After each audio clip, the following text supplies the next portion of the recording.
Hello दोस्तों, आज हम सुनेंगे मनसा देवी की कथा। देवी मनसा की कथा बंगाल में रहने वाले चंद सौदागर नामक एक अमीर व्यापारी के जीवन से जुड़ी हुई है। देवी मनसा एक सुंदर नश्वर स्त्री द्वारा शिव की बेटी थी। वह अपनी सौतेली माँ भगवती या पार्वती की पसंदीदा नहीं थी और इसलिए उसने शिव की एक और बेटी, जिसका नाम नेता था, के साथ पृथ्वी पर अपना निवास स्थान बनाया। शिव की बेटी को अन्य देवी देवताओं की तरह मनुष्यों द्वारा पूजा जाना पसंद था और वह जानती थी कि अगर वह एक बार चंद नाम के चंपक नगर के एक बहुत अमीर और शक्तिशाली व्यापारी राजकुमार की भक्ति हासिल कर लेगी तो उसकी इच्छा पूरी हो जाएगी। सौदागर उसने चंद को अपनी पूजा करने के लिए मनाने के लिए लंबे समय तक प्रयास किया, लेकिन वह शिव का कट्टर भक्त था और वह सांपों की देवी के लिए अपने भगवान को नहीं छोड़ना चाहता था। चूंकि मनसा देवी एक देवी और नागों की रानी थी, मनसा ने चांद के बगीचे को नष्ट कर दिया। चंद सौदागर एक विदुर था और उसके 6 बेटे थे। उसने शहर के बाहरी इलाके में एक सुंदर बगीचा बनाया, एक सांसारिक स्वर्ग, जहां वह हर शाम हवा खाता था और फूलों का आनंद लेता था। मनसा ने बगीचे को राख में बदलने के लिए अपने शापों को भेजा, लेकिन चूंकि चंद को भगवान शिव से मृतकों को पुनर्जीवित करने की जादुई शक्ति प्राप्त हुई थी, इसलिए उन्होंने केवल उचित मंत्रों का उच्चारण करके बगीचे को उसकी सारी सुंदरता बहाल कर दी। तब मनसा एक सुंदर लड़की के रूप में चंद को दिखाई दी। इतनी चांदी और उज्जवल की चंद्रमा भी उसे देखकर बादलों के पीछे छिप गया। वह उसके प्यार में पागल हो गया, लेकिन उसने तब तक एक शब्द भी नहीं सुना जब तक उसने उसे अपनी जादुई शक्ति प्रदान करने का वादा नहीं किया। और जब उसने ऐसा किया तो वह गायब हो गई और अपने रूप में आकाश में प्रकट हुई और चंद से कहा कि वह उसकी पूजा करें, लेकिन फिर भी चांद ने उसकी बात नहीं मानी। फिर उसने बगीचे को फिर से नष्ट कर दिया और चंद ने अपने मित्र शंकर, एक महान जादूगर को बुलाया, जिसने बहुत जल्द फूलों और पेड़ों को पुनर्जीवित किया और बगीचे को पहले जैसा अच्छा बना दिया। हालांकि शंकर को मनसा ने मार डाला और फिर उसने बगीचे को तीसरी बार नष्ट कर दिया और फिर कोई उपाय नहीं था। मनसा ने चंद के 6 पुत्रों को मार डाला। तीसरी बार चंद के बगीचे को नष्ट करने के बाद मनसा चंद से अपनी पूजा कराने में सक्षम नहीं थी। इस प्रकार क्रोध से क्रोधित होकर उसने अपने 6 पुत्रों में से प्रत्येक को मारने के लिए अपने नागों को भेजा और प्रत्येक की मृत्यु पर उसने चंद के कान में एक ही संदेश फुसफुसाया कि वह उसकी पूजा करे और सब कुछ ठीक हो जाएगा। चंद एक जिद्दी आदमी था और दुखी होने के कारण उसने हार नहीं मानी। इसके विपरीत उसने व्यापारिक यात्रा के लिए अपने जहाज तैयार किए और निकल पड़ा। वह बहुत सफल था और खजाने और सामान का बोझ लेकर घर के करीब था। जब जहाजों पर तूफान आ गया, चंद ने शिव की पत्नी पार्वती से प्रार्थना की और उन्होंने उनके जहाज की रक्षा की। हालांकि मनसा ने अपने मामले में अपनी मां के हस्तक्षेप के बारे में अपने पिता को बताया और शिव ने अपनी पत्नी को उनके साथ स्वर्ग लौटने के लिए राजी किया। भगवती फिर शिव के साथ स्वर्ग के लिए रवाना हो गई और नाव डूब गई और चंद समुद्र में रह गई। मनसा का इरादा चंद को मारने का नहीं था और इसलिए उसने अपना कमल सिंहासन पानी में फेंक दिया, चूंकि कमल मनसा का दूसरा नाम था।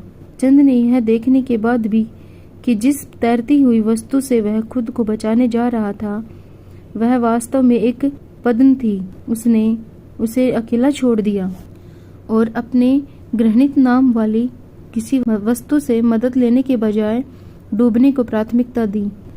दुश्मन हालांकि चांद को मनसा द्वारा किनारे पर लाया गया था। वह उस शहर में आया जहां उसके पुराने मित्र चंद्रकेतु का घर था।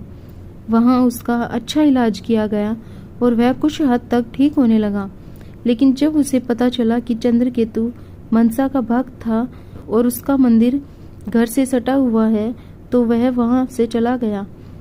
यहाँ तक कि उसके दोस्त ने उसे जो कपड़े दिए थे उन्हें भी फेंक दिया। अपने मित्र के घर से निकलकर चांद ने कुछ भोजन मांगा और नदी पर जाकर स्नान किया। जब वह स्नान कर रहा था तो मनसा ने एक बड़ा चूहा भेजा, जिसने उसका चावल खा लिया और उसके पास खाने के लिए कुछ नहीं था। लेकिन नदी के किनारे कुछ बच्चों द्वारा छोड़े गए कुछ कच्चे केले के छिलके थे। फिर उन्होंने एक ब्राह्मण परिवार में रीपर और थ्रेसर के रूप में नौकर के रूप में काम किया। लेकिन मनसा ने अपना सिर घुमा लिया, जिससे उसने काफी मूर्खतापूर्ण काम किया और ब्राह्मण ने उसे अस्वीकार कर दिया। अंत में वह चंपक नगर लौट आया और उसे मनसा देवी से पहले से कहीं अधिक नफरत होने लगी। चंद मनसा देवी के पुत्र लक्ष्मी चंद्र के 2 महान मित्र इंद्र के स्वर्ग में अप्सराएं थीं। उन्होंने जिद्दी व्यापारी पर जीत हासिल करने का मन बना लिया और उनमें से एक का जन्म चंद के बेटे के रूप में हुआ। दूसरे का जन्म निचाने नगर के एक व्यापारी और चंद के परिचित शाह की बेटी के रूप में हुआ। चंद के पुत्र का नाम लक्ष्मी चंद्र था और जब वह बड़ा हुआ तो उसका विवाह शाह की बेटी सुंदर बेहुला से हुआ। शादी से ठीक पहले ज्योतिषियों ने भविष्यवाणी की कि लक्ष्मी चंद्र की शादी की रात सांप के काटने से मृत्यु हो जाएगी। चंद ने एक स्टील हाउस के निर्माण का आदेश दिया, इस बात का ध्यान रखते हुए कि इसमें इतनी बड़ी दरारें न हो कि एक पिन भी घुस सके। घर पर नंगी तलवारें धारी प्रहरी पहरा देते थे।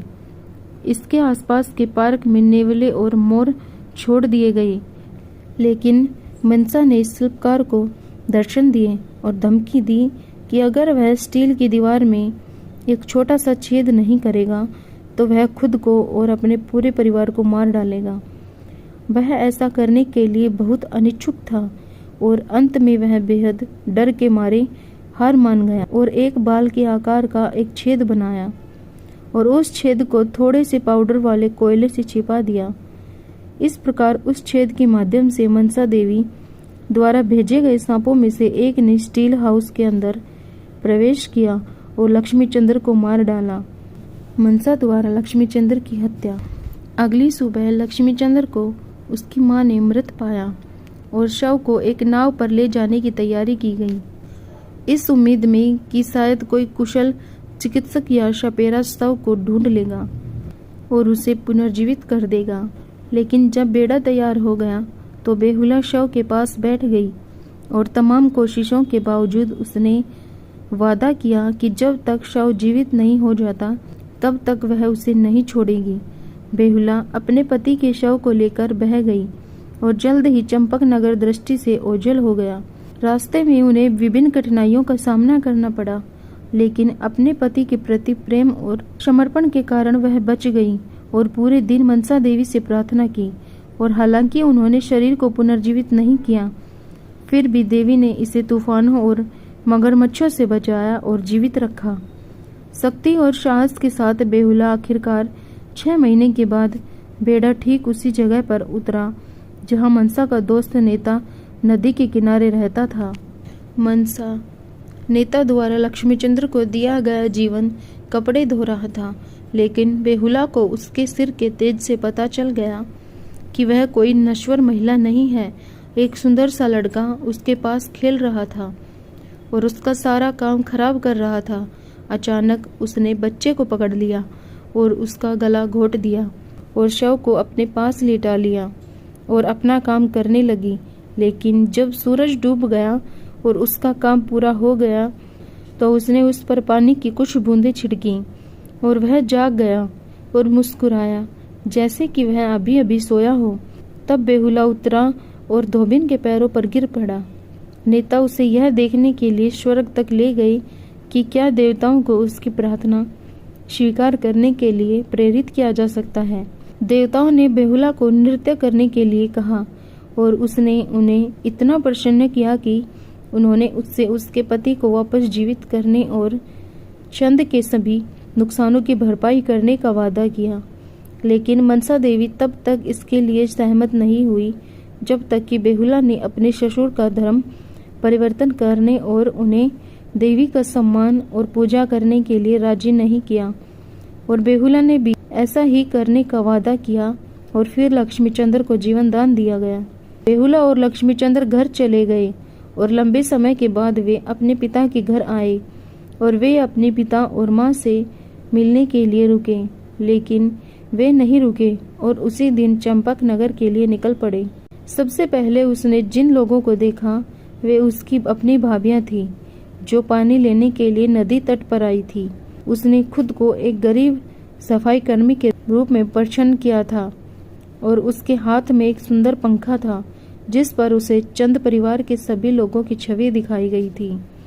उसने बहनों को पंखा दिखाया और बताया कि उसका नाम बेहुला है, जो एक सफाई कर्मी लड़की है, जो एक सफाई कर्मी शाह की बेटी है और सफाई कर्मी चंद के बेटे लक्ष्मी चंद्र की पत्नी है। बहनें पंखा दिखाने के लिए घर भागी। सनाका को बहुत आश्चर्य हुआ, लेकिन उसने स्टील के घर में दीपक के बारे में सोचा और जब वह दुल्हन कक्ष की ओर भागी तो दरवाजा 1 साल के लिए कसकर बंद कर दिया गया था।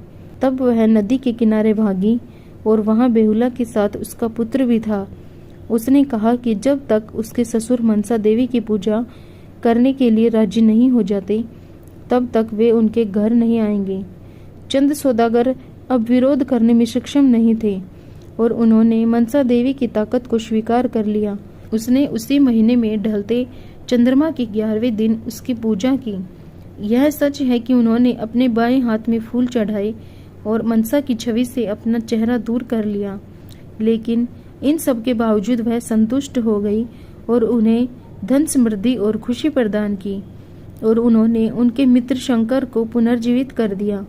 तब से मनसा देवी के नश्वर लोगों की पूजा के दावे को स्वतंत्र रूप से स्वीकार किया गया है। Thank you.